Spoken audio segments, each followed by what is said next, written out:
Señor, te pedimos, Padre amado, que tú bendigas a cada uno de nosotros, los que estamos hoy aquí y los que no pudieron conectarse, Señor, por diversos motivos. Padre, yo te pido que tú vengas a bendecir la vida de cada uno, la vida de nuestras familias. Señor, yo te pido que bendigas al hermano Eduardo, a la hermana Marcela y al bebé. Bendice al hermano Eduardo, Señor, con tu palabra. Guíalo, Señor, fortalécelo en tu amor.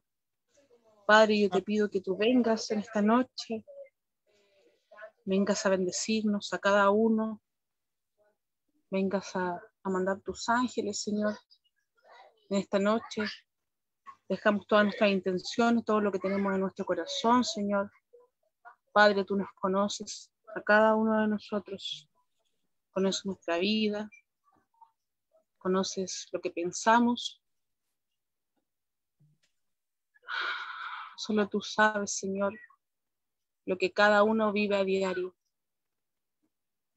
Señor, te pedimos que bendigas, que nos sigas bendiciendo, Señor, cada día, que mandes tus ángeles a cuidarnos, Señor, que no nos enfermemos para así pronto salir de esta pandemia, Señor, y que podamos también en algún momento volver a abrazarnos, volver a estar juntos, Señor, como iglesia.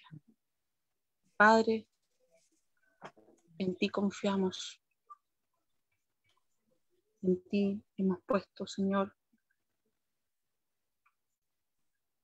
toda nuestra fe. Señor, ven, Señor, ven, Padre amado.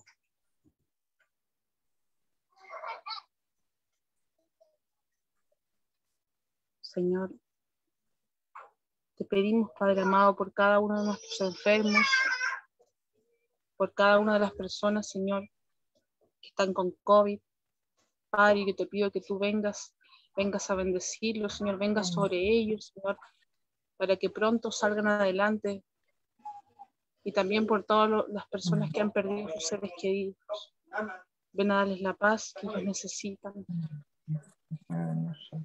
Padre, ven, Señor, ven sobre cada uno de nosotros. Jesús.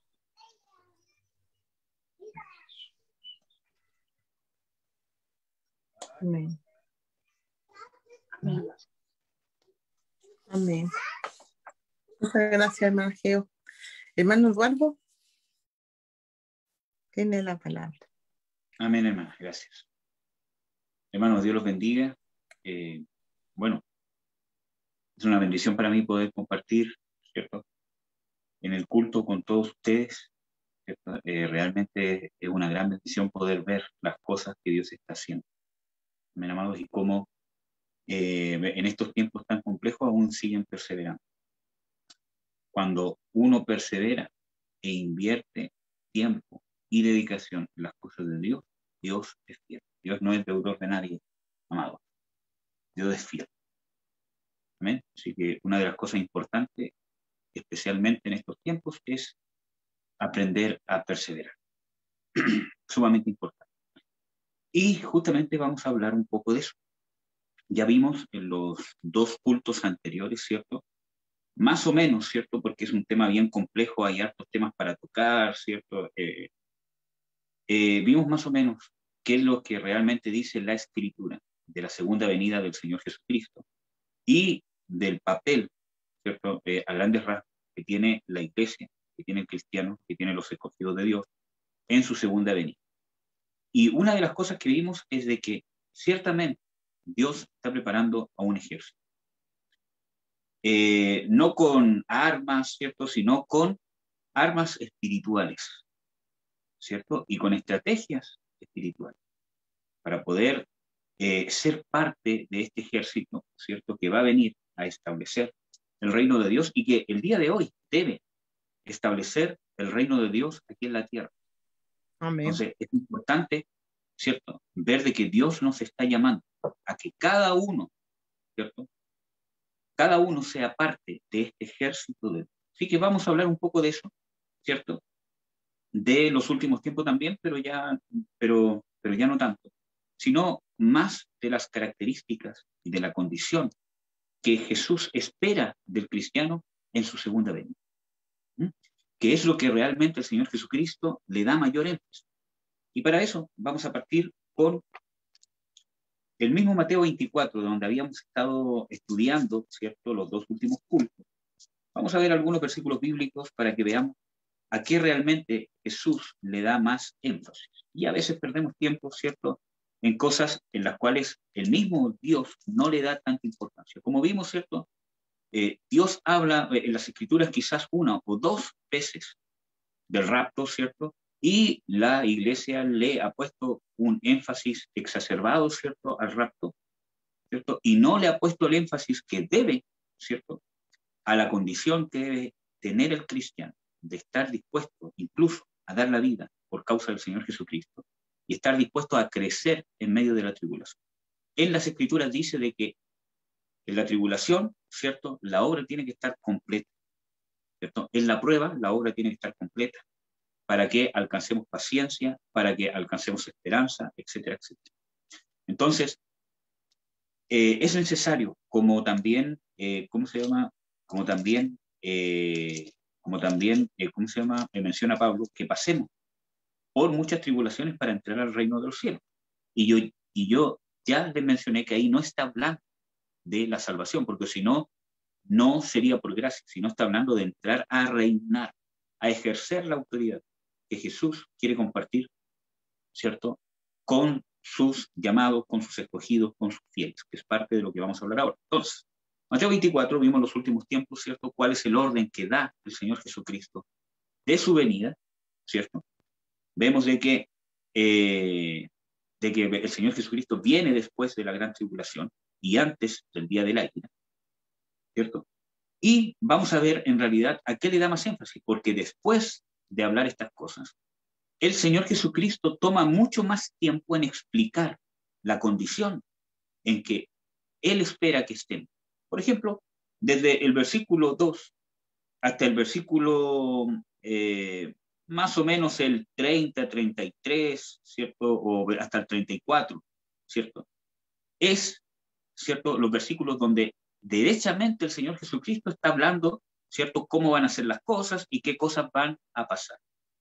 Pero se toma por lo menos 2 capítulos o un capítulo y medio más, todo el resto del capítulo 24 y el 25, no solo para explicar cómo van a ser los últimos tiempos, porque da también en todos esos versículos bíblicos más rasgos de cómo va a ser su segunda venida, pero principalmente habla de la condición que deben estar sus discípulos cuando Él venga.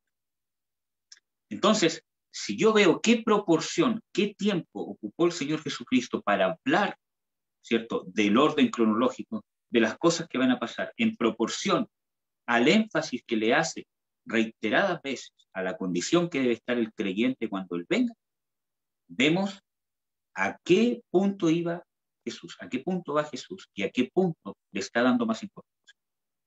Entonces vamos a hablar un poco de eso, donde parte aquí, en el 24, versículo 42, dice: velad pues, porque no sabéis a qué hora ha de venir vuestro Señor. Entonces, ¿cuál es el punto importante que está enfatizando ahora el Señor Jesucristo? ¿En qué condición deben estar el creyente? Velando, que es una condición espiritual de estar constantemente en búsqueda de Dios, de estar constantemente conectado con Dios o buscando esa conexión. Porque una de las cosas más importantes, como habíamos visto en uno de los versículos bíblicos que se compartieron antes, ¿cierto? Ahora, vimos de que una de las cosas que Dios demanda y pide es conocer su voluntad, ser llenos del conocimiento de Dios.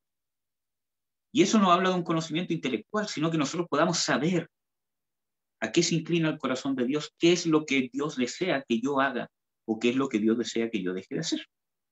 Y para eso necesito estar en comunión con Dios, necesito andar en el Espíritu para poder tener comunión con Dios, necesito andar en las cosas del Espíritu, que es una característica principal de los que Dios quiere reclutar para su ejército. ¿Ya? Dice: velad pues, porque no sabéis a qué hora ha de venir vuestro Señor. Esto empero sabed, que si el padre de familia supiese a qué hora vendría el ladrón, velaría y no dejaría minar su casa. Por tanto, también vosotros estad apercibidos, porque el Hijo del Hombre ha de venir a la hora que no pensáis. Otro punto importante dice apercibidos. Y esa palabra percibidos está hablando de estar preparados. ¿Estamos preparados? Entonces, cuando se ha predicado un evangelio, cuando se ha predicado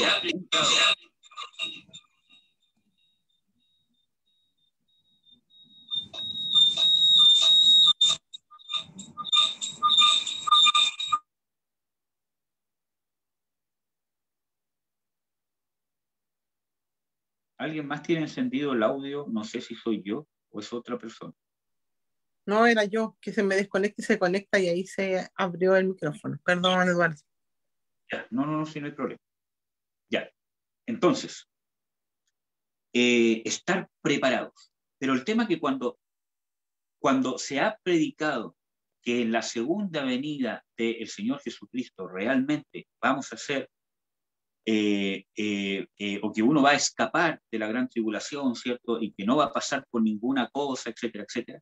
Entonces, hay una sensación en el creyente de que simplemente tiene que esperar que Jesucristo venga, que se lo lleve y él no va a pasar ninguna tribulación, absolutamente nada, sino que Dios se lo va a llevar al cielo, etcétera, etcétera. Entonces, cosa que no dice la Escritura, que Dios se va a llevar a la iglesia al cielo, como ya lo vimos, sino que realmente estar apercibido no es estar esperando, oh Señor, te esperamos, yo me voy contigo antes que se manifieste el anticristo, etcétera, etcétera, sino que está hablando apercibidos que estemos preparados, que estemos en la condición que deberíamos estar en su segunda venida. El mismo Señor Jesucristo dice, el que perseverare hasta el fin, este será salvo. Por lo tanto, si el Señor Jesucristo está hablando de que cuando llegue el fin, una de las características principales de los cristianos en la perseverancia es porque van a haber una situación adversa como nunca antes, donde va a ser necesario que nosotros perseveremos y que nos esforcemos por ser perseverantes, porque las situaciones van a ser adversas. Entonces, nosotros, ¿cierto? Y según las Escrituras, el esperar no es estar quietos, no es estar así, voy a esperar, ¿cierto? Sino que el esperar es estar en la condición que Dios espera que nosotros estemos. ¿Qué significa estar apercibidos? Estar preparados, llenos de su unción, llenos de su amor, en el carácter, en la fidelidad, en la santidad que Dios demanda. Y que Dios nos da las herramientas para poder cumplirlo. Porque realmente nadie puede llegar por sí solo a cumplir nada que Dios exige, sino que es Dios, por medio del nuevo nacimiento, que nos da la capacidad de ser espirituales, aunque aún tengamos nuestro cuerpo carnal. Y aún así, Él habita dentro de nosotros, su Espíritu Santo habita dentro de nosotros y nos da la fuerza, la fortaleza, la guianza, ¿cierto? Y los dones y las habilidades para poder estar en la condición que el mismo Dios demanda en que esté. Por lo tanto, al final vemos que es por pura gracia. Entonces, hermanos, debemos estar confiados que Dios vive en tu corazón, Jesús vive en tu corazón. Y Dios nos quiere enseñar a descubrir las armas y las herramientas que Él nos ha dado para poder hacer su voluntad. Porque si no fuese por eso, ningún ser humano podría hacer su voluntad, por muy bueno que fuese. Porque para hacer su voluntad necesitamos nacer de nuevo, necesitamos ser espirituales, y no tan solamente eso, sino vivir en el Espíritu. Que son cosas que ya hemos compartido, por lo menos en los estudios.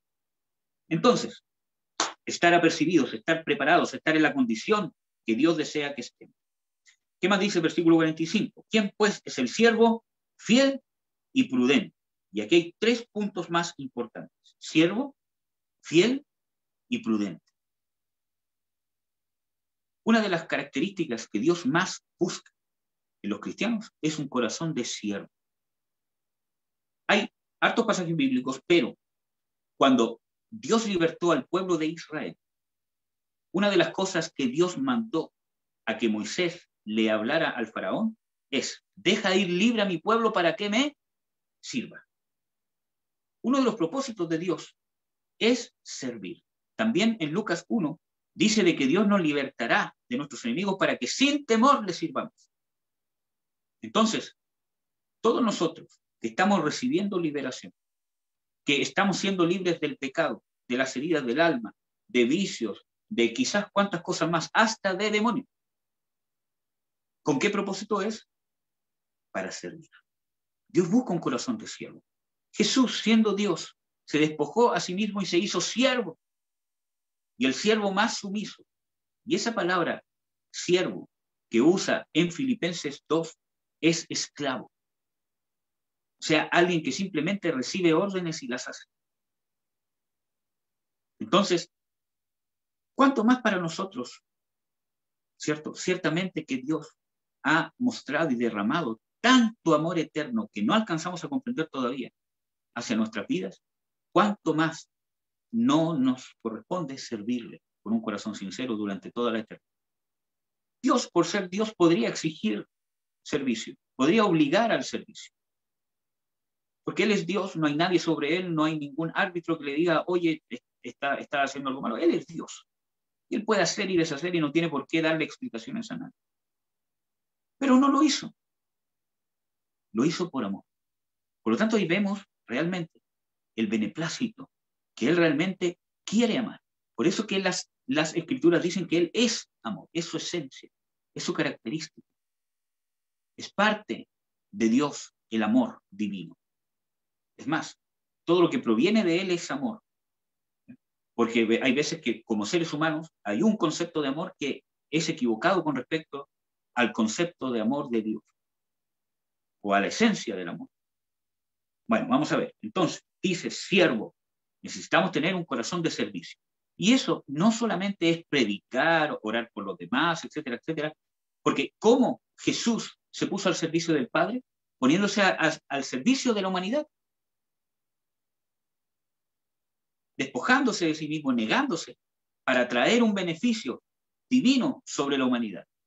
Y para eso necesitó negarse, luchar, ejercitarse en la fe, etcétera, etcétera, hasta una muerte de cruz, para que nuestros pecados sean perdonados. Por lo tanto, ¿yo puedo ser un siervo de Dios en mi casa? Claro que sí. Cuando yo sirvo a Dios y me pongo al servicio de los demás que necesitan de Dios para que puedan alcanzar un beneficio divino. Eso no significa que yo me voy a, someter, al maltrato ni cosas así, sino que yo, ¿cierto?, empiezo a trabajar a la par con Dios para yo ser un puente de bendición. Y para eso necesito muchas veces, o siempre, amar con el amor incondicional de Dios, amar con un amor no merecido, perdonar con un perdón que muchas veces no me piden o que no reconocen. Y esas cosas que son esenciales de un siervo de Dios se puede manifestar con tu cónyuge, con tu padre, con tus hijos, con quien tienes al lado. Entonces, podemos ser siervos. Entonces, vemos que es una condición interna, no es una condición externa. No es que yo sea pastor, que sea apóstol, que tengo que tener un ministerio, que tengo que salir a predicar. Eso sí es parte de un servicio, claro que sí. Y es parte de un ministerio quizás, pero no es la esencia del servicio. Si yo no tengo un corazón de siervo, puedo hacer muchas cosas externas, pero mi interior no tiene un corazón de siervo. Entonces Dios busca lo interior y de ahí eso se va manifestando externamente. Amén, hermanos. Entonces, siervo, fiel y prudente. Fidelidad. ¿Qué es fidelidad para Dios? Es una persona, ¿cierto?, que cumple y que se mantiene en una línea, en un estándar, independientemente de las circunstancias externas. Siempre se mantiene, ¿cierto?, en una misma línea, en una misma circunstancia, haciendo lo mismo. Por ejemplo, hermanos, nadie está exento de situaciones adversas. Es más, Jesús dice, en el mundo tendréis aflicción, y ya vimos, ¿cierto?, que en las Escrituras dice de que por muchas tribulaciones es necesario, etcétera, etcétera. El tema está que nosotros, nuestra condición interna para con Dios, independientemente de esas condiciones externas que nos ataquen, nosotros estemos capacitados para de todas formas hacer lo que Dios quiere que hagamos. Independientemente que esté feliz, independientemente que esté triste, independientemente que haya perdido un familiar, independientemente que esté con todos mis familiares juntos, independientemente que estemos en cuarentena o que no estemos en cuarentena, independientemente que cambie esta constitución y que sea una constitución que vaya en persecución a los valores cristianos o no, yo sea una persona que independientemente de esas circunstancias voy a hacer lo que Dios quiere que haga. Y para eso primero debo descubrir primero cuál es la voluntad de Dios. Y para descubrir cuál es la voluntad de Dios, necesito primero despojarme de mi propia voluntad, de la voluntad del mundo, de la voluntad del diablo, de la voluntad de la carne. Amén, amados. Entonces, fiel, una persona que se mantiene constante, el que crece, que se mantiene en la misma condición, que Dios confía. Miren, hermanos, aunque Dios no confía en el hombre, ¿cierto? Porque sabe que es pecador, que falla, pero sí, hay un nivel de confianza que Dios deposita en las personas. Porque Dios ve más allá, Dios ve el corazón. Y un ejemplo de eso es Abraham. Cuando Dios se le presentó a Abraham, ¿cierto? Cuando iba a destruir a Sodoma y a Gomorra, ¿cierto? Antes de irse, Dios dice, ¿cómo le encubriré a Abraham lo que yo voy a hacer? Habiendo yo hacer de él una nación tan grande, sabiendo yo que él enseñará a sus hijos y a los hijos de sus hijos a guardar la justicia y derecho y andar en la palabra de Jehová, etcétera, etcétera. Ahí vemos de que Dios ya sabía, confiaba que Abraham iba a hacer lo que Dios tenía en su corazón. Y para eso Abraham tuvo que ser probado. Dice en las Escrituras que Abraham fue probado, ¿cierto? Y que fue hallado su corazón fiel. Les voy a compartir ese versículo bíblico. Está en Nehemías 7. Y dice, tú eres, oh Jehová, el Dios que escogiste a Abraham y lo sacaste de Ur de los Caldeos y le pusiste el nombre de Abraham y hallaste fiel su corazón delante de ti e hiciste con él alianza para darle la tierra del cananeo, del pereceo, etcétera, etcétera. Entonces, Dios halló el corazón fiel de Abraham y hubo una relación más estrecha, hubo un nivel de confianza, porque Dios declara, yo sé que Abraham va a hacer esta cosa. Hermanos, qué dignidad más grande, qué honor más grande que Dios pueda decir de ti, yo sé que mi hijo, que mi hija va a hacer lo que yo quiero que haga. Yo sé que va a reaccionar como yo espero que reaccione. Yo sé que no va a contestar desde su carne, etcétera, etcétera. O yo sé que independientemente que lo insulten, que independientemente de la circunstancia que esté él viviendo, ¿cierto? Aunque sienta la rabia que siente, pero no siempre va a obrar en justicia. Y para eso se necesita trabajo, porque no es de un día para otro. Yo soy fiel. Es un trabajo, es un proceso, el cual, amadas y amados, Dios los está pasando por ese proceso. Desde el momento que ustedes se convirtieron. No es coincidencia, hermanos, que estemos hoy día reunidos aquí. Yo, en lo personal, a las únicas personas que yo había conocido aquí de antemano, ¿cierto? Con mucha, ¿cierto? ¿Cómo se llama? Hace tiempo atrás, es a la hermana Val y a la hermana Fernanda. Y Frank, obviamente, pero yo realmente no pensé que Dios iba a hacer la obra que mamá.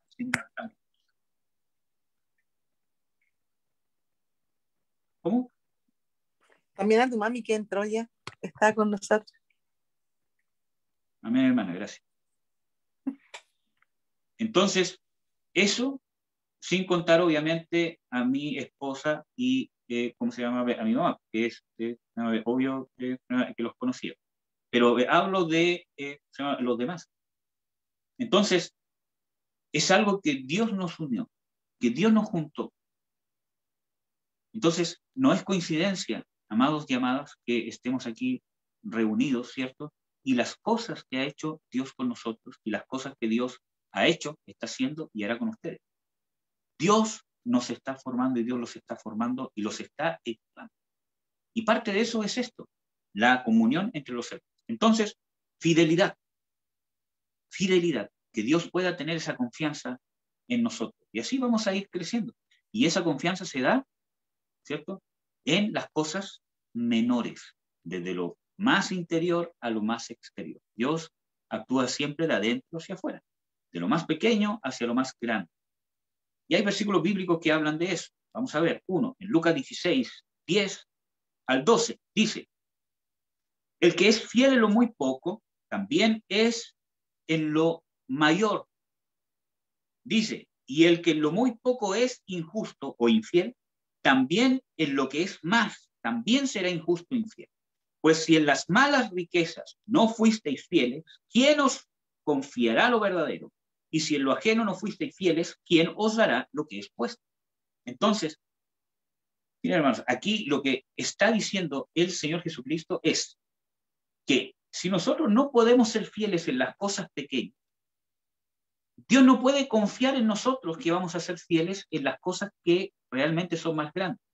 Si yo no puedo ser fiel en las cosas naturales, como por ejemplo darle honra a mis padres, darle honra a mis hijos, darle honra a mi cónyuge, si yo no puedo, ¿cierto?, ser fiel en el trabajo y actuar honradamente, aunque todos actúen deshonradamente, con las finanzas, con los sueldos, con el negocio, con todas esas cosas, si yo no puedo obrar honradamente, Dios me va a confiar alguna cosa. No puede, y no lo va a hacer. Si yo soy fiel en estas cosas pequeñas, en mis finanzas, en mi trabajo, en mis relaciones personales, ¿cierto?, en mi propio cuerpo quizás, con mis padres, con mi cónyuge, con mis hijos, con mis compañeros en el trabajo, etcétera, etcétera. Si yo me mantengo fiel y actúo honradamente desde mis pensamientos, desde las cosas que están en mi corazón, hacia lo que se va exteriorizando, ¿cierto?, entonces Dios empieza a depositar confianza en nosotros. Y eso significa autoridad de parte de Dios. Entonces, por eso que el Señor Jesucristo, si ustedes no pueden ser justos en las riquezas injustas, o sea, en el dinero, ¿cierto?, en el trabajo, en cosas que no tienen ninguna relevancia eterna, porque todas esas cosas van a perecer. Si nosotros no podemos ser fieles en esas cosas que no tienen ninguna relevancia eterna, ¿cómo Dios nos va a confiar lo eterno?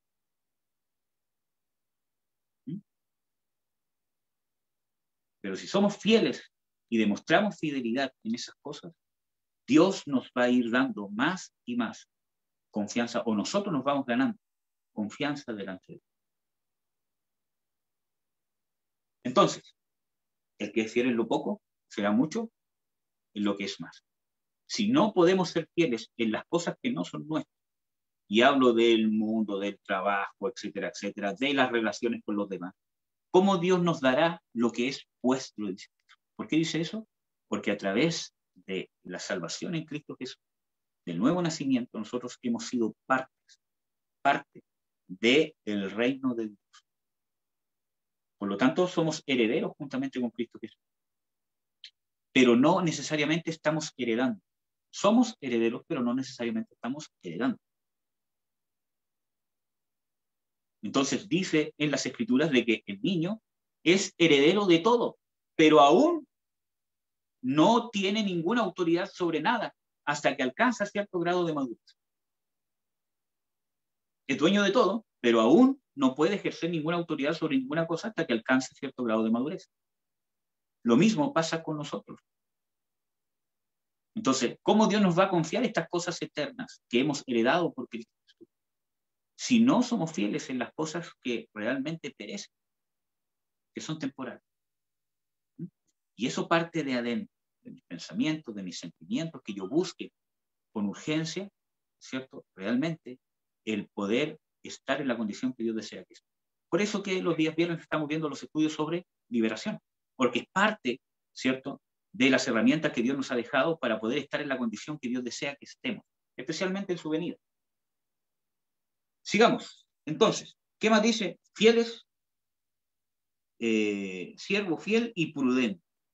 Y cuando está hablando de prudencia, ¿cierto?, está hablando realmente de tener una condición de estar constantemente apercibido, de una condición de sabiduría, de saber qué hacer, saber cuándo abstenerme, saber cuándo obrar, cuándo detenerme, cuándo avanzar. cuándo responder, cuándo no responder, cuándo callar. Porque hay tiempo para todo según las Escrituras. Hay tiempo para abrazar, tiempo para reír, tiempo para llorar. Y para eso yo necesito saber. Entonces, si ustedes leen todos los otros versículos que siguen ahí y leen todo el capítulo 25, ustedes se van a dar cuenta que Jesús deja de hacer énfasis necesariamente en cómo va a ser su segunda venida, aunque da luces de eso, sino que empieza a hacer énfasis, ¿cierto?, en la condición que tiene que estar la iglesia. Y muchas veces las iglesias, siervos de Dios, pierden tiempo peleando, ¿cierto?, en cómo va a ser su segunda venida, el orden, etcétera, etcétera, cuando realmente el mismo Jesús, aunque dice claramente cómo va a ser, pero le da más énfasis a la condición que debe estar el creyente y a las cosas que debe estar preparado el creyente para poder sufrir y soportar. Entonces, vamos a hablar. Esta es parte de las condiciones que debe tener el ejército de Dios. Y el ejército de Dios no solamente va a tener una participación en su segunda venida, sino aquí en la tierra ahora, ¿cierto? Porque en las Escrituras habla de que por causa de los escogidos esos días serán acortados. Es decir, que los escogidos van a estar acá y por causa de su intervención, de su presencia, ¿cierto?, los días van a ser acortados, si no ninguna carne sería salva, como dice el mismo Señor Jesucristo. Les pido un segundo.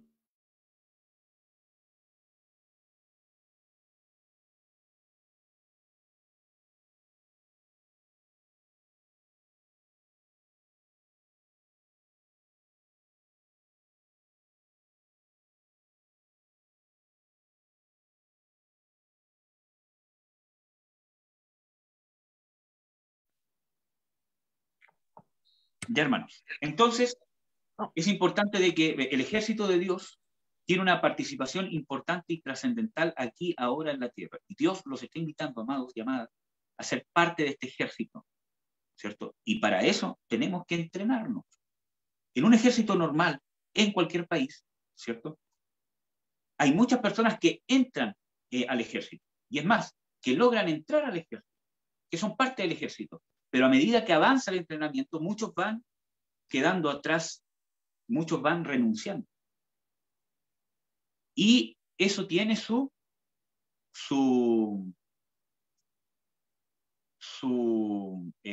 propósito. Miren, yo tuve un compañero en kinesiología que era instructor de los buzos tácticos, ¿cierto?, del Ejército de Chile. Entonces fuimos a hacer un experimento con ellos, que fue parte, ¿cómo se llama?, de mi tesis, ¿cierto? Y de todos los que entraron, que creo que eran 20, que ya habían pasado un proceso, ¿cierto?, para ser colados, pruebas, etcétera, etcétera, habían llegado 20 y al primer mes quedaban 10.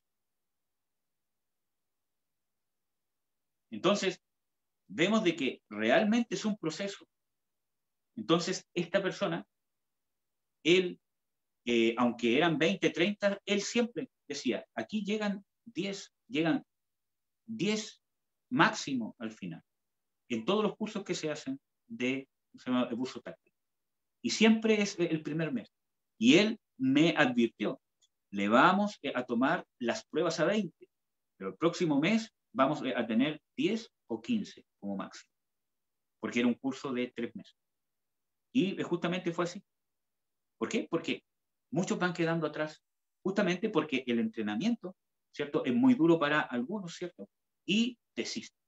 Entonces, Dios nos está sometiendo, ¿cierto?, a este perfeccionamiento, a este entrenamiento, para que nosotros podamos ser parte del ejército de Dios, no solamente en su segunda venida, sino aquí, porque no tenemos lucha contra carne y sangre, sino contra principados, potestades, etcétera, etcétera. Yo les hablé en un culto de cuál fue el arma más poderosa que ocupó Jesús para vencer a Satanás.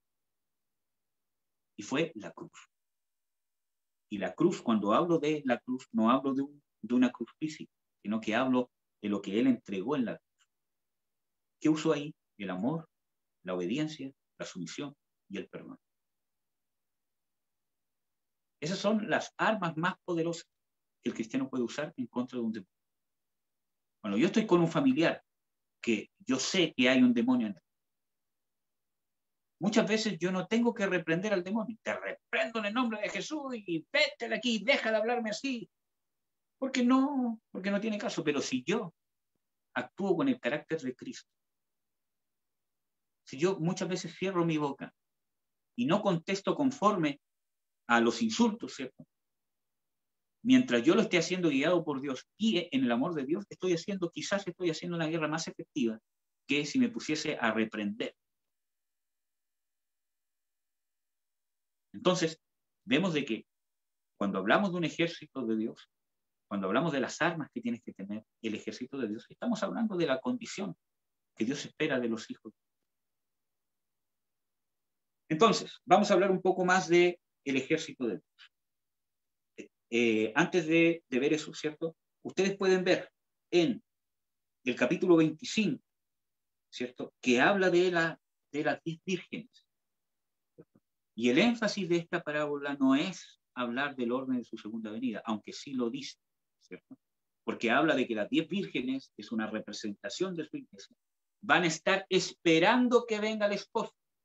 Y el esposo no se las lleva para otro lado, sino que el esposo viene y entra con ella a las bodas. Sino que Dios da más énfasis en la condición. El tema principal de esa parábola no es cómo va a venir, sino la condición de las 10 vírgenes y la diferencia que había entre las sensatas y las insensatas. Las que tenían sus lámparas llenas de aceite, ¿cierto? Y que habían sido apercibidas, o sea, que se habían preparado, que no estaban dejando las cosas a última hora, sino que cuando Dios les da la oportunidad, hermanos, de buscar liberación, de buscar sanidad, de escuchar palabras, de reconciliarte, de perdonar, de restaurar, de pedir perdón, cuando Dios te da la posibilidad de ordenar tu vida, de ordenar tus finanzas y no la tomas, estás siendo insensato e imprudente. Cuando tú tomas esa oportunidad, cuando Dios te la está dando, estás siendo prudente y sensato. Y cuando habla de la lámpara y del aceite, principalmente está hablando de la palabra de Dios, que se mezcla con la unción, porque la palabra de Dios sin unción realmente es pura letra. ¿Cómo yo hago esa mezcla? Entre comillas digo, ¿cierto? Mezcla, entre comillas. Cuando yo leo las escrituras, escucho los estudios, con un corazón dispuesto a ser moldeado, a ser corregido, con un corazón humilde, que busca realmente, de corazón, sinceramente, cambiar su vida para agradar a Dios. Y ahí se desata la unción. ¿Amén? Bueno. Ustedes con tiempo pueden leer todo el capítulo 25 porque también habla de la parábola de los talentos. Dios le dio, o sea, Dios nos da talentos, nos da dones, nos da sanidad, nos da libertad, nos da palabra, nos da iglesia, nos da hermanos, nos da siervos de Dios, etcétera, etcétera. Y muchas veces nosotros no los usamos para crecer, para hacer multiplicar eso que Dios nos ha dado y darlo de gracia. Cuando hablo de multiplicar es cuando yo aplico el amor que Dios me ha dado en mi familia, en mi cónyuge, ese amor inmerecido que realmente a mí me está cambiando la vida. Eso es una manera de multiplicar los dones y los talentos que Dios me está dando cuando comparto ese amor. Bueno, vamos a hablar ya derechamente en estos últimos minutos que nos quedan del ejército de Dios. Nosotros vimos ya un texto bíblico que está en Apocalipsis 17, que habla del ejército de Dios, ¿cierto?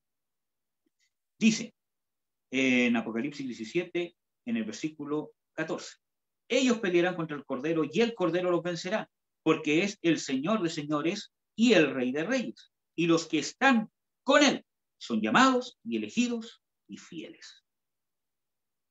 ¿Y cómo sabemos que está hablando del ejército de Dios? Porque en Apocalipsis 19, versículo 14, relata este evento, cómo ocurre. Y en el versículo 14 del capítulo 19 dice, y los ejércitos que están en el cielo le seguían en caballos blancos, vestidos de lino finísimo, blanco y limpio. Entonces nosotros somos parte del ejército de Dios.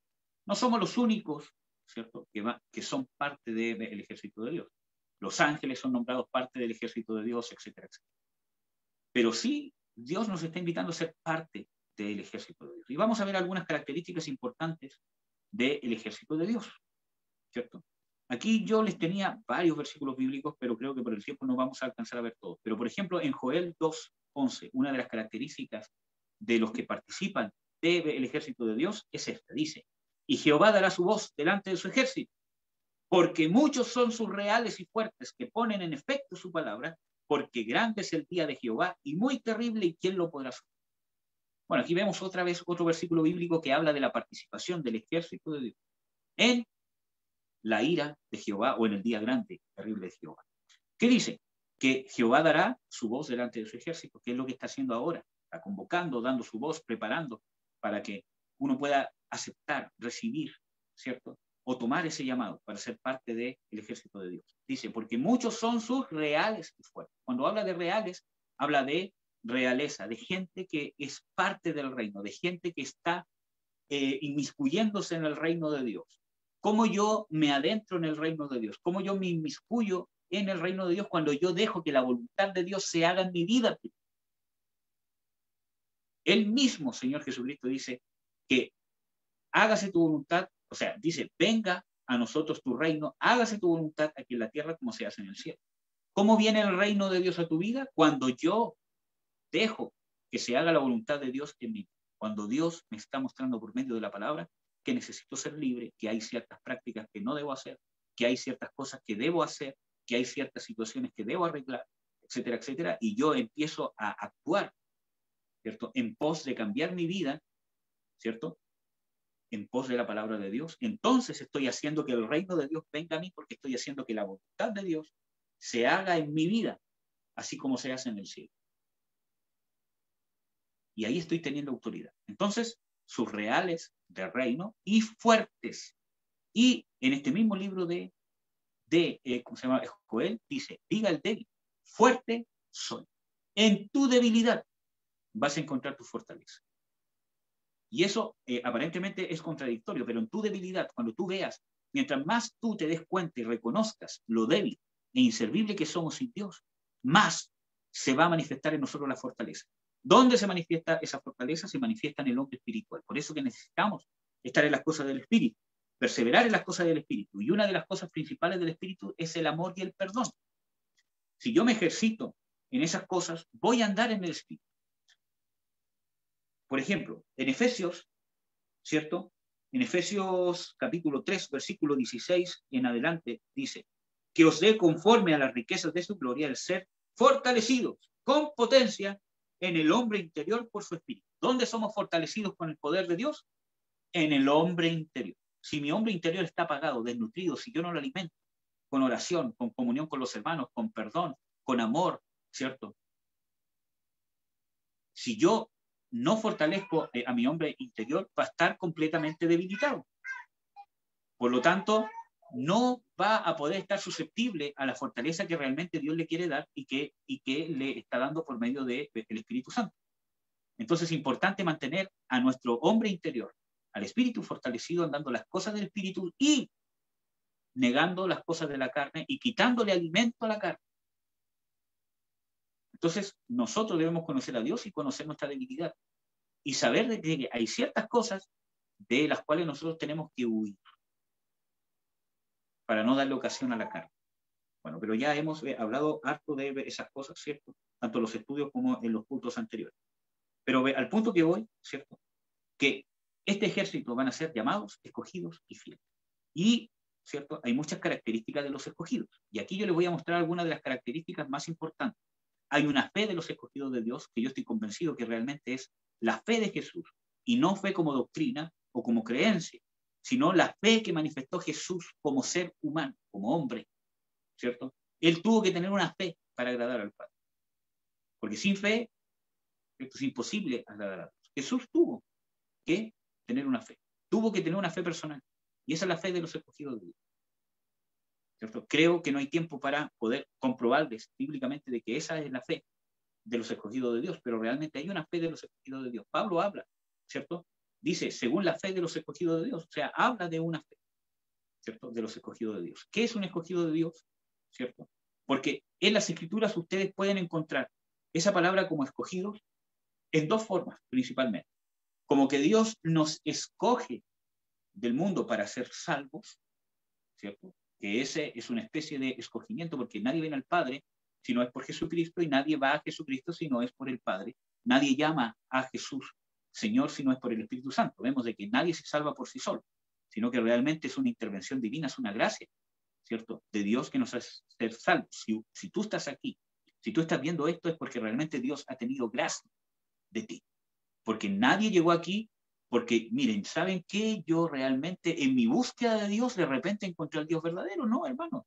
Por muchos años que estuviesen buscando en diferentes religiones en la Biblia y con un hambre por la verdad, jamás lo hubiesen encontrado si Dios no hubiese querido que lo encontrara. Entonces no hay mérito humano. Entonces ese es una especie de escogimiento que vamos a encontrar en las Escrituras, que somos escogidos para ser salvos. Pero la Biblia habla claramente también de otro escogimiento, que no tiene que ver con la salvación, sino que habla de que de todos los que son salvos, Dios quiere escoger, ¿cierto? Dios quiere que sean todos. Pero muchas veces no todos clasificamos, porque necesitamos cumplir ciertos requisitos. Y eso habla la Escritura. Habla de ser dignos, de perseverar.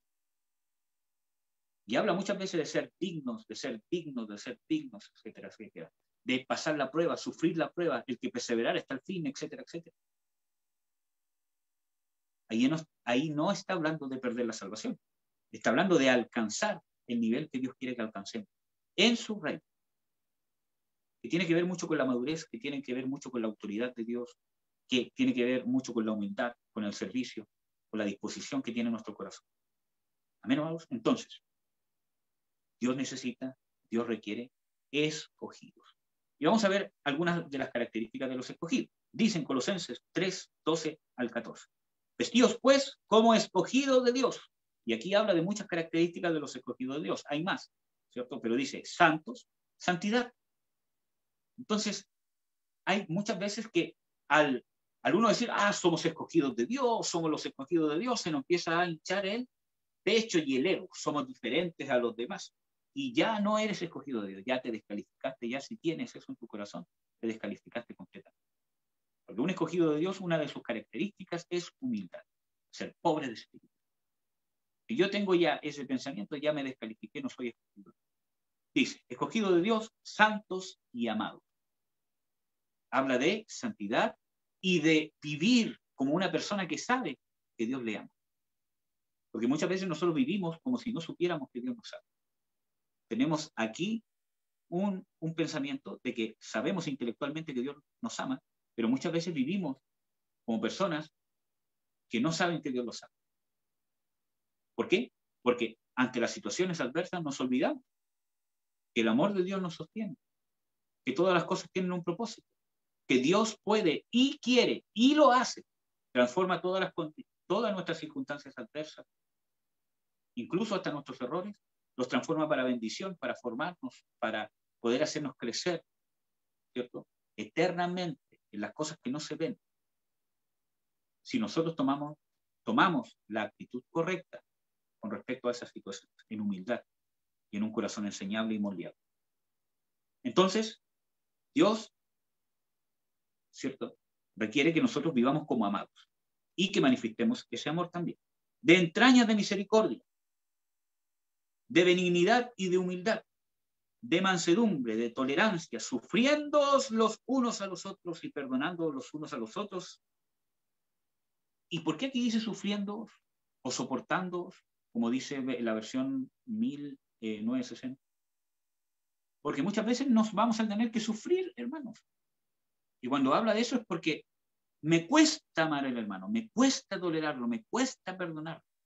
Porque todos nosotros tenemos debilidades y necesitamos soportarnos, necesitamos, ¿cierto?, sufrirnos, entre comillas digo, ¿cierto?, sufrirnos porque hay hermanos que van más adelante o otros que van más atrás, etcétera, etcétera. Y muchas veces nos ofendemos. Y aquí Pablo habla de que esas cosas pasan en la iglesia y no habla de que van a haber un momento que van a dejar de pasar en la iglesia. Leamos. Dice, y perdonándoos los unos a los otros si alguno tuviere queja del otro, de la manera que Cristo os perdonó, así también hacedlo vosotros, y sobre todas las cosas vestidos de amor, la cual es el vínculo de la perfección. Aquí Pablo no habla, oye, tienen que llegar a un punto donde ninguno se ofende. O sea, Dios quiere eso, obviamente. Pero ¿qué dice? que esa no es la solución, sino que la solución es que cada cristiano tenga la capacidad de perdonarse, de sufrirse y de amarse con el amor que Dios nos ama. Cuando yo no perdono, o por lo menos no trabajo en perdón, porque hay muchas cosas que son difíciles de perdonar. Abusos, heridas constantes, son difíciles de perdonar y cuesta. Especialmente cuando nos han herido sin causa y cuando han sido heridas de nuestros seres queridos más cercanos. Yo sé, hermano, que cuesta perdonar, especialmente heridas de los más cercanos. Cuesta mucho. Y ahí es donde más tenemos que luchar. El perdón muchas veces no es de un día para otro, es un trabajo. Es un trabajo. Mientras vayamos perseverando en ese trabajo, Dios nos va a ir haciendo crecer. ¿Amén? Entonces, perdonándonos como Cristo nos perdonó. Cuando yo no perdono o no trabajo en el perdón, demuestro y estoy poniendo en evidencia que realmente no he conocido lo que ha hecho Cristo por mí. Porque dice, perdonándoos como Cristo os perdonó. Entonces estoy demostrando que no sé realmente cómo realmente me ha perdonado Cristo. ¿Ya? Entonces, sigamos. De la manera que Cristo perdonó, así también vosotros. Y el amor de Dios, el amor ágape, es el vínculo de la perfección. ¿Qué es lo que nos va a unir como iglesia? ¿Qué es lo que nos va a unir como esta congregación que Dios está formando entre todos nosotros? Aunque quizás muchos no nos hemos visto aún en persona, ¿cierto? Sino por Zoom solamente. Pero ¿qué es lo que nos va a unir? ¿Qué es lo que nos va a mantener unidos? ¿Cuál es el pegamento? El amor de Dios. Y el amor de Dios sin perdón no es amor de Dios. Y el perdón de Dios sin amor de Dios no es perdón. Tienen que ver de que el amor de Dios y el perdón son sinónimos. No pueden ir separados. Yo no puedo hablar del amor de Dios si no está el perdón incluido. Y no puedo hablar del perdón inmerecido si no está el amor de Dios incluido. Para poder perdonar necesito estar lleno del amor de Dios. Y en Romanos 5 dice de que Dios ha derramado su amor en nosotros por medio de su Espíritu Santo. Entonces, necesitamos mantener la llenura del Espíritu. En los estudios hablamos, ¿cierto? Hablamos del bautismo en el Espíritu Santo y de la llenura del Espíritu Santo. De que hay que mantenerlo.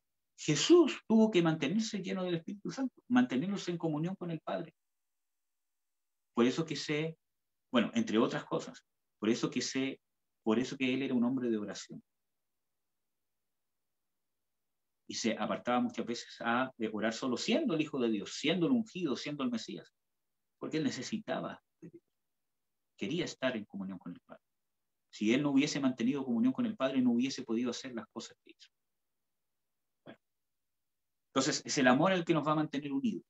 No que mi hermano cambie, entre comillas, sino mi condición interna de disposición a perdonar y a amar. Si todos tuviésemos esa condición interna o todos trabajáramos por esa condición interna, viviríamos unidos y el diablo no nos podría separar, aunque hubiesen discordias o diferencias entre nosotros en algún momento. ¿Amén? Bueno. Entonces, esa es una de las características de los miembros del ejército de Dios y de los que Dios está llamando, de los que Jesús está llamando a su ejército. Aquí y ahora, en este momento presente, nosotros podemos ser militantes del ejército de Dios. Bueno, hay muchos versículos bíblicos que le quería compartir, pero creo que no los voy a poder leer. Bueno, dice escogidos y fieles. Ya hablamos de la fidelidad. Y miren, una de las cosas que Dios habla de la fidelidad en el Salmo 101:6. Dice, Dios dice, mis ojos pondré sobre los fieles de la tierra para que estén conmigo. ¿Quiere estar con Dios? ¿Quiere estar con Jesús en su venida? Tiene que ser fiel. Debemos trabajar en la fidelidad. Y esto no es para que usted diga, entonces yo no he sido fiel en mis finanzas, yo no he sido fiel en mi trabajo, entonces no soy un escogido, soy peor, soy. No. Dios siempre nos da luz para mostrarnos nuestros errores y llamarnos a trabajar en ellos.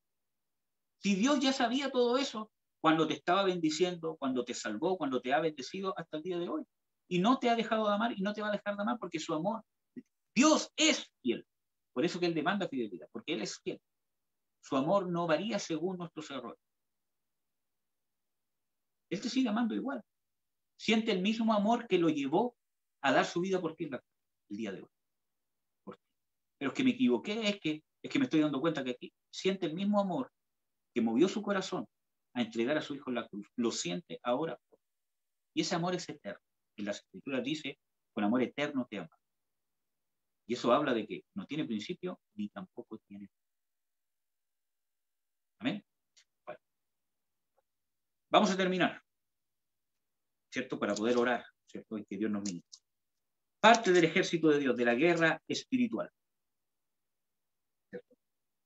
Aquí en un versículo bíblico importante está en 2 Timoteo 2:3, donde Pablo le habla a Timoteo, le dice, tú pues sufre trabajos como fiel soldado de Jesucristo.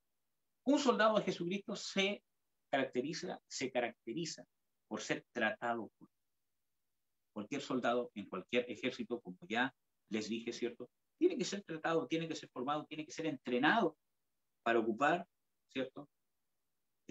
O para poder hacer una acción determinada. Y mientras más se vaya especializando en un tema determinado, su entrenamiento va a ser más específico. ¿Cuánto más en el reino de Dios, que son cosas más importantes que un ejército terrenal? Que muchas veces un ejército terrenal va a defender cosas injustas. ¿Cuánto más importante será nuestro entrenamiento como soldados de Jesucristo en las cosas eternas? En las cosas que tienen trascendencias eternas, que trascienden nuestro entendimiento.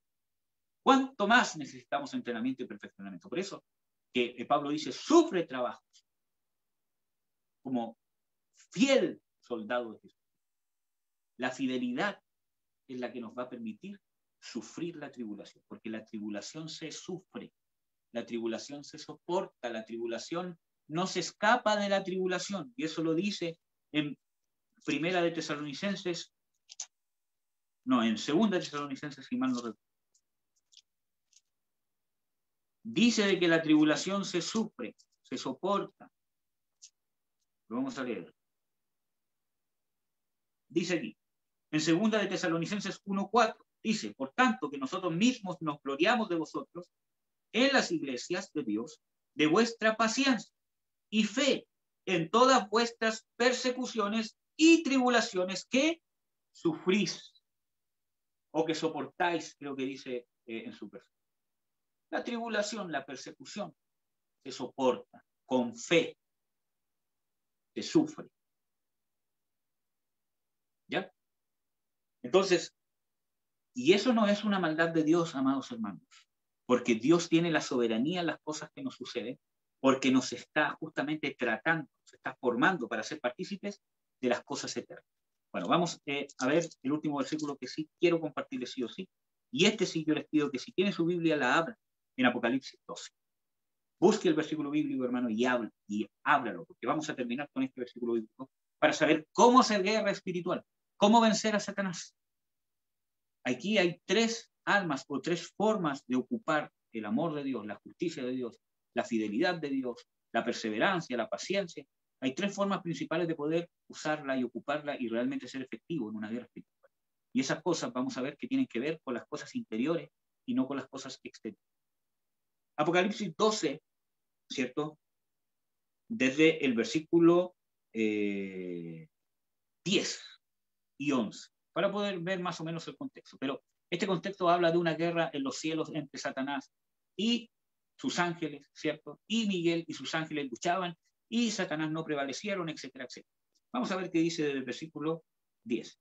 Y oí una grande voz en el cielo que decía, ahora ha venido la salvación y el poder y el reino de nuestro Dios y la autoridad de su Cristo, porque el acusador de nuestros hermanos ha sido arrojado, el cual los acusaba delante de nuestro Dios día y noche. Y ellos, ¿de quién está hablando?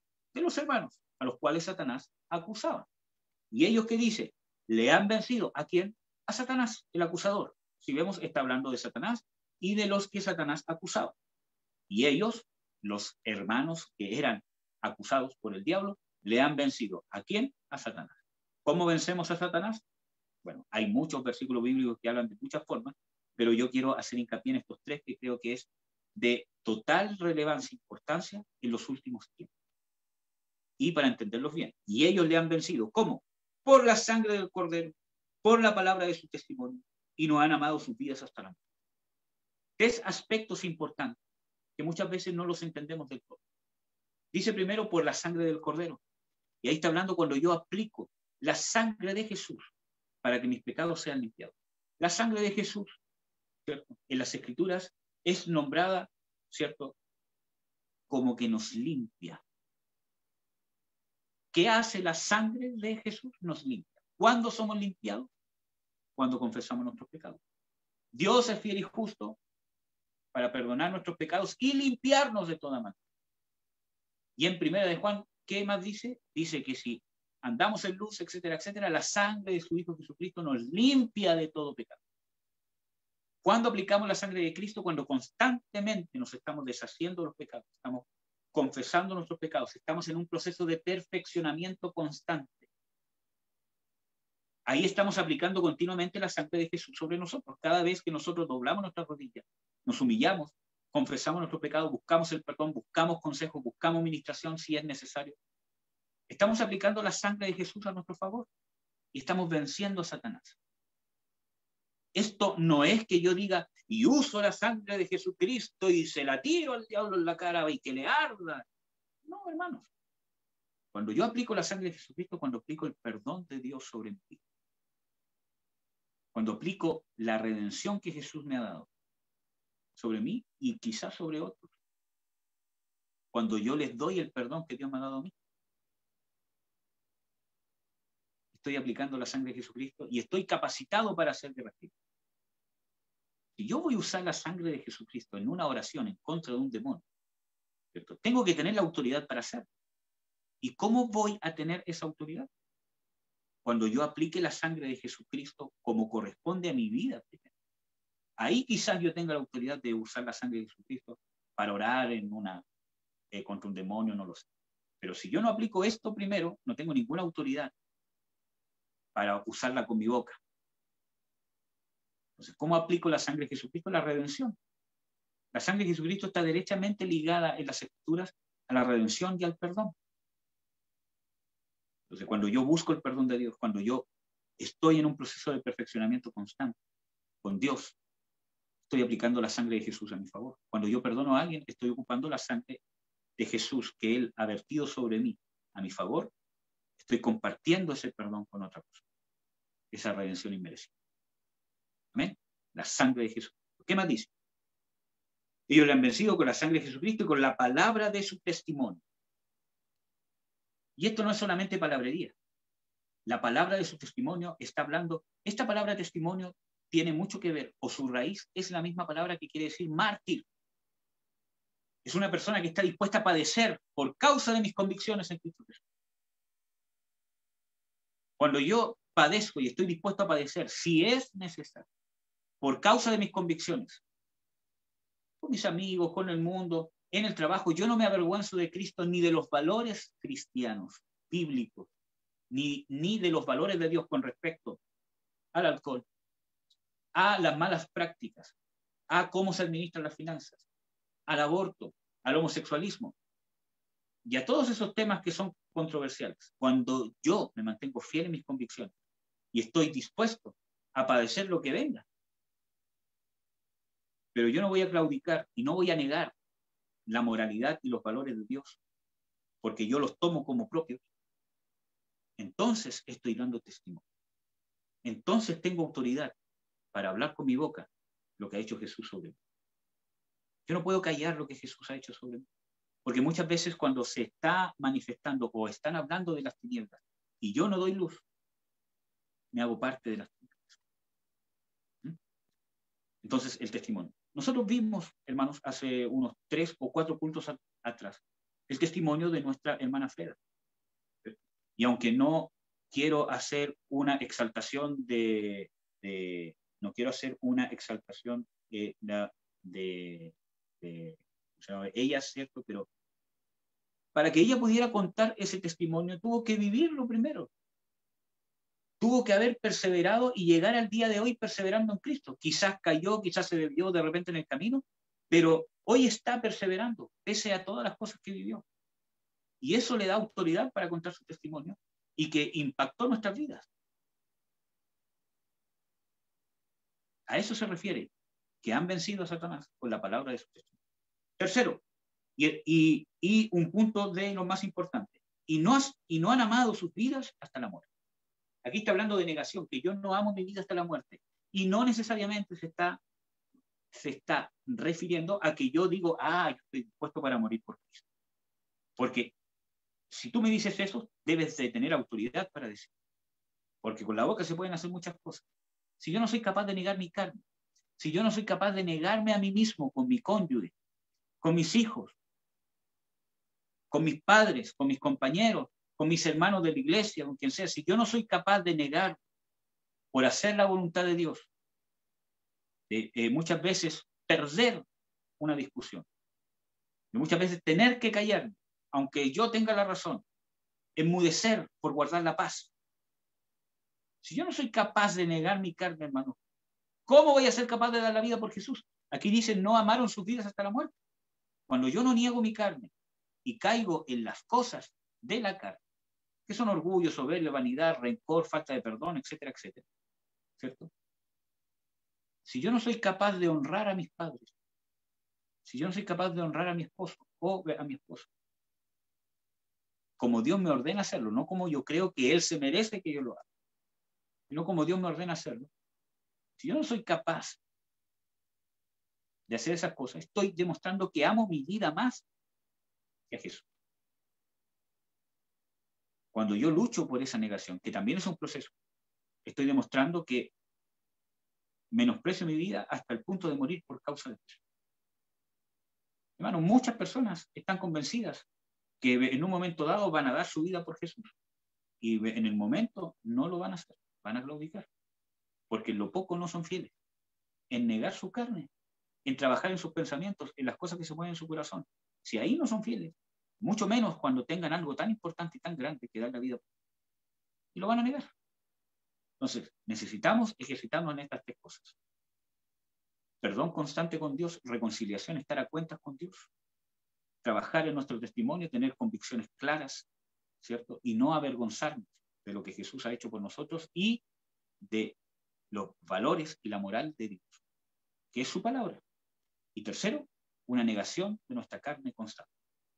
Esas son condiciones fundamentales para el ejército de Dios. Hay más cosas que yo les quería compartir. Habla de que los que son parte del ejército de Dios son valientes, están ordenados, que Dios ha llamado a sus valientes para hollar al enemigo, ha llamado a sus valientes para, ¿cierto?, ejecutar sus juicios, etcétera, etcétera. Que son parte de las cosas, de las características del ejército de Dios. Así que vamos a orar, hermano, para que Dios nos pueda fortalecer y para poder recibir realmente este llamado con confianza. Nada se escapa de las manos de Dios. Dios no nos tira así, ya, vamos a ver cómo le resulta. Dios está sosteniéndote de su mano. En cada tribulación, en cada adversidad que estás pasando, Dios te está sosteniendo de su mano. Amén. Oremos.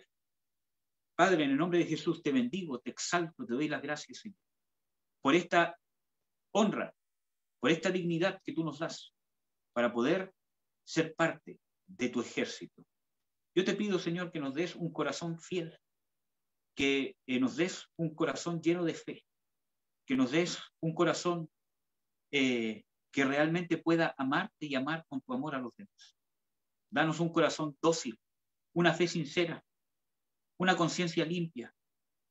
Señor, yo te ruego, Señor, que nos des esa fe y que nos puedas dar, Señor, esa condición para poder ser parte de su ejército, para poder aceptar,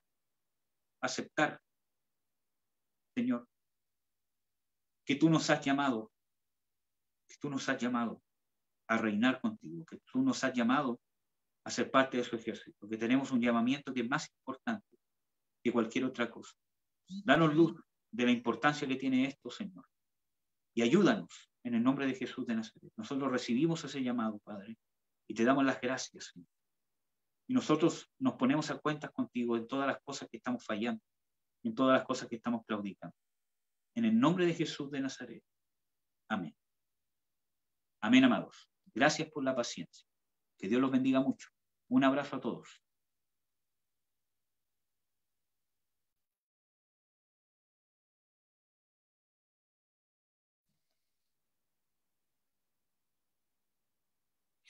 Amén. Gracias, hermano Eduardo.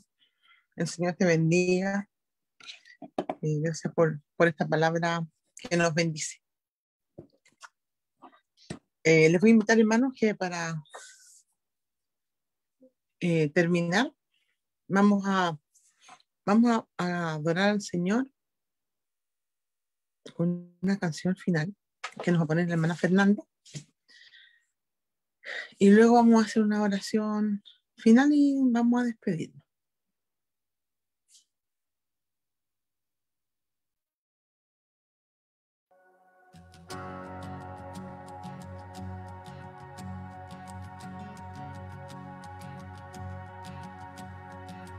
¿Quién soy yo para que el grande me acepte así?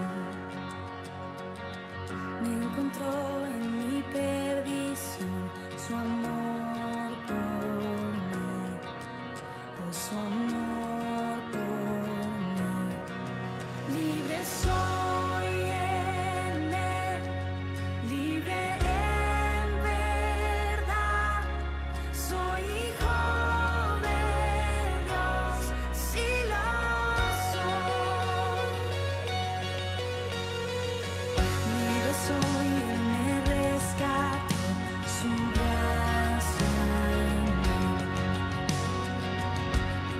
Siendo yo pecador, murió por mí.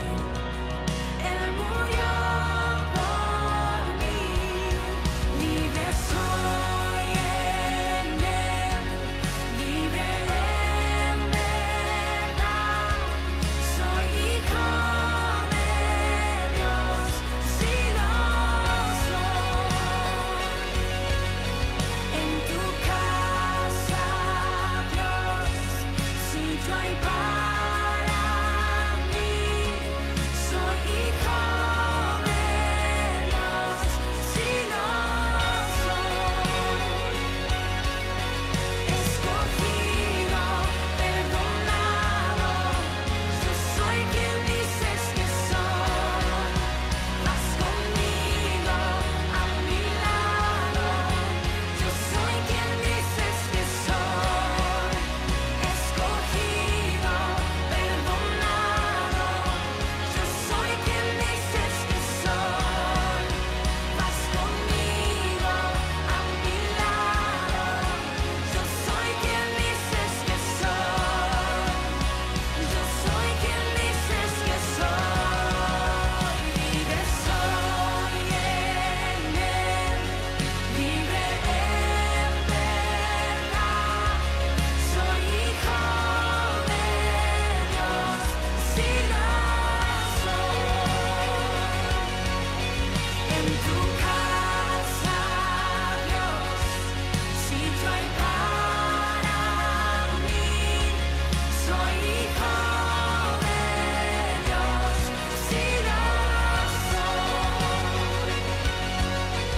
En tu casa, Dios, sitio hay para mí. Soy hijo de Dios, si lo soy.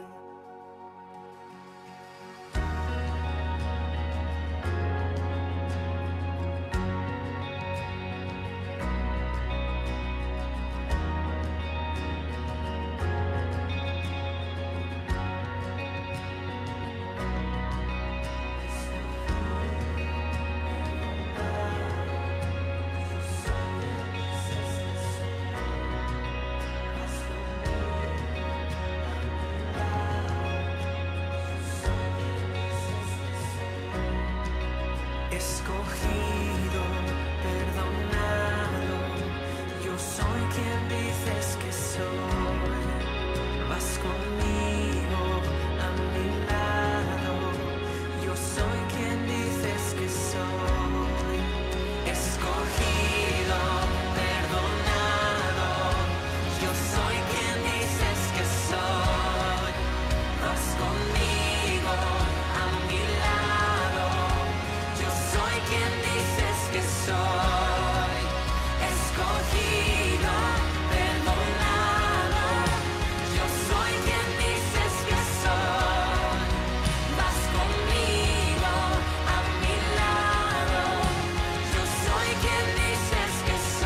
Amén. Gloria al Señor.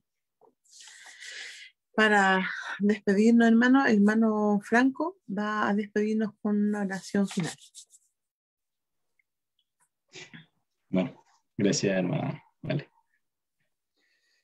Señor, te queremos dar las gracias por hoy darnos esta oportunidad de poder adorarte, Señor, desde el corazón, adorarte desde nuestro espíritu, darte todo lo que nosotros tenemos hacia ti, Señor, de poder entregarte nuestro cariño hacia ti, nuestro amor hacia ti, Señor, y nosotros poder recibir ese amor inmerecido que tú nos das, Señor, todos los días, todo eso que tú nos das para lo que nos estás preparando para un futuro, Señor, para poder recibirte cuando sea el tiempo. Te damos las gracias por la palabra de hoy, que la transmitiste a través de nuestro hermano Eduardo, Señor. Te damos las gracias por darnos siempre de tu sabiduría, por darnos esta oportunidad de conocerte cada vez más y cada vez más ser un mejor discípulo, así como tú nos pides, Señor, como tú nos dices que tiene que ser. Así que te damos las gracias, Señor, por esta oportunidad tan hermosa de poder estar en una comunión, aunque sea por una plataforma, aunque sea por internet, Señor. Te damos las gracias por esta oportunidad tan grandiosa. Te pedimos, Señor, que todos los días nos des y nos sigas dando esa palabra, Señor, que todos los días nos des la oportunidad de poder conocerte, del discernimiento necesario para entender tu palabra, Señor. La energía y el valor necesario, Señor, para buscarte, esa devoción para buscarte, Señor, para en todo lugar dar tu palabra, Señor, para hacer luz aquí en la tierra como nos dices que tenemos que hacer, Señor, para cada vez que se nos presente esa tiniebla o las tinieblas, Señor, poder dar luz y poder enseñar al resto del mundo lo grandioso que eres y lo hermoso que eres, Señor, y que sin ti no somos nada, Señor, que sin ti somos nada más que carne, Señor, así que queremos ser, como tú nos pides, queremos ser tus hijos, así que te damos las gracias por todo lo que nos das y por todo lo que nos seguirás dando, Señor. Así que gracias, Señor, gracias infinita, gloria a tu nombre y santificado seas, Señor. Así que eso, en el nombre de Jesucristo. Amén. Amén. Gloria a Dios. Gracias, hermano Franco. Bueno, hermanos, hermanas, hemos terminado nuestra reunión de este sábado. Los bendecimos y nos alegramos de poder, no sé si vernos, porque en realidad no nos hemos visto. Ustedes me han visto a mí y a Eduardo, pero a los demás no lo hemos visto. Pero estamos en comunión unos con otros y eso nos bendice. Y el Señor dice que si nos amamos unos a otros, Él permanece con nosotros. Así es que un besito a cada uno, abrazos y nos estamos viendo, nos estamos comunicando. Si quieren pueden mostrar su cámara y así los vemos. O nos saludamos, nos despedimos. Hola, Valequita. Tía Vero, ¿dónde está? No la veo. A ver. Aquí estoy. Ahí está, que está linda, se cortó el pelito. Sí.